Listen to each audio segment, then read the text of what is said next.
7వ అధ్యాయాన్ని మాట్లాడుతూ యేసుక్రీస్తు ప్రసంగాన్ని ముగిస్తూ చెప్పినటువంటి కొన్ని మాటలు. ఈ ప్రసంగాన్ని 4 భాగాలుగా చెప్తారు. 1 నుంచి 12 వచనాల్లో ఒక భాగం, 12, 13 వచనాలు ఒక భాగం, ఆ తర్వాత 20వ వచనం వరకు ఒక భాగం, ముగింపు వరకు ఒక భాగం, అలా 4 భాగాలుగా చెప్తారు. యేసయ్య మాట్లాడుతూ మొదటి 12 వచనాలు ఏం చేశాడంటే, మీరు జడ్జిలుగా మారకండి అని చెప్పాడు. నా మాట అర్థమైతే ఒకసారి ఆమెన్ అంటారా? అమ్మా మీరు డాక్టర్లు అవ్వండి, ఆమెన్ అనండి. టీచర్లు అవ్వండి, అందరూ అనాలి. ఇంజనీర్లు అవ్వండి. ఆ తర్వాత పెద్ద పెద్ద పోస్టుల్లో ఉద్యోగాలు సంపాదించండి. మీ పిల్లలు కలెక్టర్లు అవ్వాలి, ఆ తర్వాత డాక్టర్లు అవ్వాలి. In the name of Jesus గొప్ప గొప్ప దైవజనులు అవ్వాలి. సౌండ్ పెరిగిపోయింది. ఏదన్నా అవ్వండి, కానీ జడ్జిలు అవ్వకండి అని రాశాడు. అంటే ఏంటి? తీర్పు మాత్రం తీర్చకండి, మనకు అనవసరం. ఒకటి.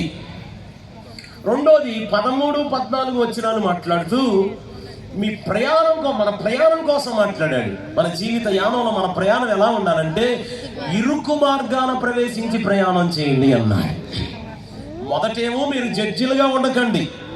రెండోది అంటే మన వృత్తిని ప్రస్తావించాడు. రెండోది మీ ప్రయాణం ఎలా ఉండాలంటే ఇరుకు మార్గాన ప్రవేశించండి అన్నాడు. అమ్మా ఈ రాత్రి నేను మాట చెప్తున్నాను వినండి.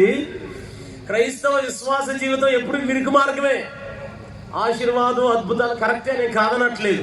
కానీ ఇందులో ఉన్నంత ఇరుకు మార్గం ఇంకోటి ఎక్కడ ఉండదు. అయితే ఒక మాట ఏంటంటే, ఇప్పటి వరకు మనం ఆరాధించిన దేవుడు ఎంత గొప్పవాడంటే మన ఇరుకులో నుండి విశాలతలోనికి నడిపించే దేవుడు ఆయన. గట్టిగా ఆమెన్ అనండి ఒకసారి. రైట్, హల్లెలూయా. దగ్గరగానండి, హల్లెలూయా. ఇరుకు మార్గమైన విశాలత దయచేస్తాడు. కావాలంటే అసలు 40 సంవత్సరాల అరణ్య యాత్ర, 40 సంవత్సరాల అరణ్య యాత్ర. ఈ 40 సంవత్సరాల అరణ్య యాత్ర అంతా కష్టాలే, అంత బాధలే. అడవిలో ప్రయాణం, ఎడారిలో ప్రయాణం, సముద్రంలో ప్రయాణం, అసలు ఎప్పుడు ఏ సమయానికి ఏముండదో తెలియదు.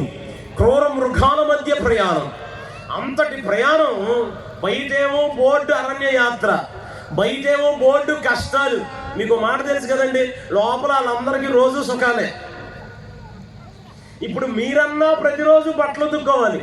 ఇశ్రాయేలీల కష్టాల యాత్రలు, అరణ్య యాత్రలు ఒక్కరోజు బట్టలు ఉతుక్కోలేదు. అసలు వాళ్ళకి చెమట పట్టకుండా 40 సంవత్సరాలు ఏసీలో పోషించాడు, ఏసీలో నడిపించాడు.